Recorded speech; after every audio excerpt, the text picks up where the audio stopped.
What you're looking at here is a speech made by Michael Collins after signing the Anglo-Irish Treaty. I'm going to read it, and I may stop at points, I may not. But I just want you to allow his words to marinate, right? Allow them to soak into you. And think about them. Think about the way he speaks about what he's doing, the way he speaks about his position in relation to Irish people, in relation to the role that he's in, right? So I begin, quote, Count Corla, much has been said in private session about the action of the plenipotentiaries in signing at all or in signing without first putting their document before the cabinet. I want to state as clearly as I can and as briefly as I can. Although I cannot promise to be very brief, what the exact position was. It has been fully explained how the delegation returned from London that momentous Saturday to meet the cabinet at home. We came back with a document from the British delegation which we presented to the cabinet.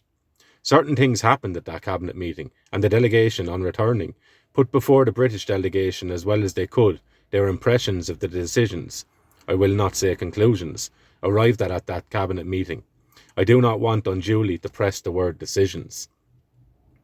I say that this treaty gives us not recognition of the Irish Republic, but it gives us more recognition on the part of Great Britain and the associated states than we have got from any other nation. Again, I want to speak plainly. America did not recognise the Irish Republic. As things in London were coming to a close, I received cablegrams from America. I understand that my name is pretty well known in America, and what I'm going to say now will make me unpopular there for the rest of my life, but I'm not going to say anything or hide anything for the sake of American popularity. I received a cablegram from San Francisco saying, "Stand fast, we will send you $1 million a month." Well, my reply to this is, send us $500,000 and send us 1,000 men fully equipped. I received another cablegram from a branch of the American Association for the Recognition of the Irish Republic, and they said to me, "Don't weaken now, stand with De Valera." Well, let that branch come over and stand with us both. The question before me was whether we were going to go on with this fight without referring it to the Irish people for the sake of propaganda in America. I was not going to take that responsibility. And as this may be the last opportunity I shall ever have of speaking publicly to the Dáil, I want to say that there was never an Irishman placed in such a position as I was by reason of these negotiations. Now, as one of the signatories of the document, I naturally recommend its acceptance. I do not recommend it for more than it is. Equally, I do not recommend it for less than it is. In my opinion, it gives us freedom. Not the ultimate freedom that all nations desire and develop to, but the freedom to achieve it. That, I believe, is what we have got by this treaty.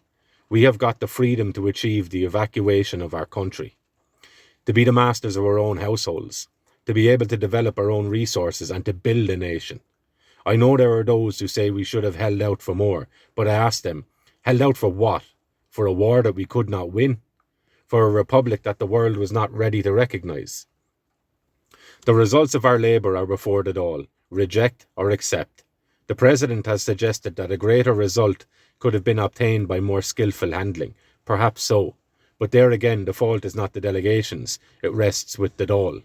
It is not afterwards the Dáil should have found out our limitations. Surely the Dáil knew it when they selected us, and our abilities could not have been expected to increase because we were chosen as plenipotentiaries by the Dáil. I hold that it is, and I hold that the Irish people, that 95% of them, believe it to be good enough. We are here, not as the dictators of the Irish people, but as the representatives of the Irish people. And if we misrepresent the Irish people, then the moral authority of Dáil Éireann, the strength behind it, and the fact that Dáil Éireann spoke the voice of the Irish people is gone, and gone forever.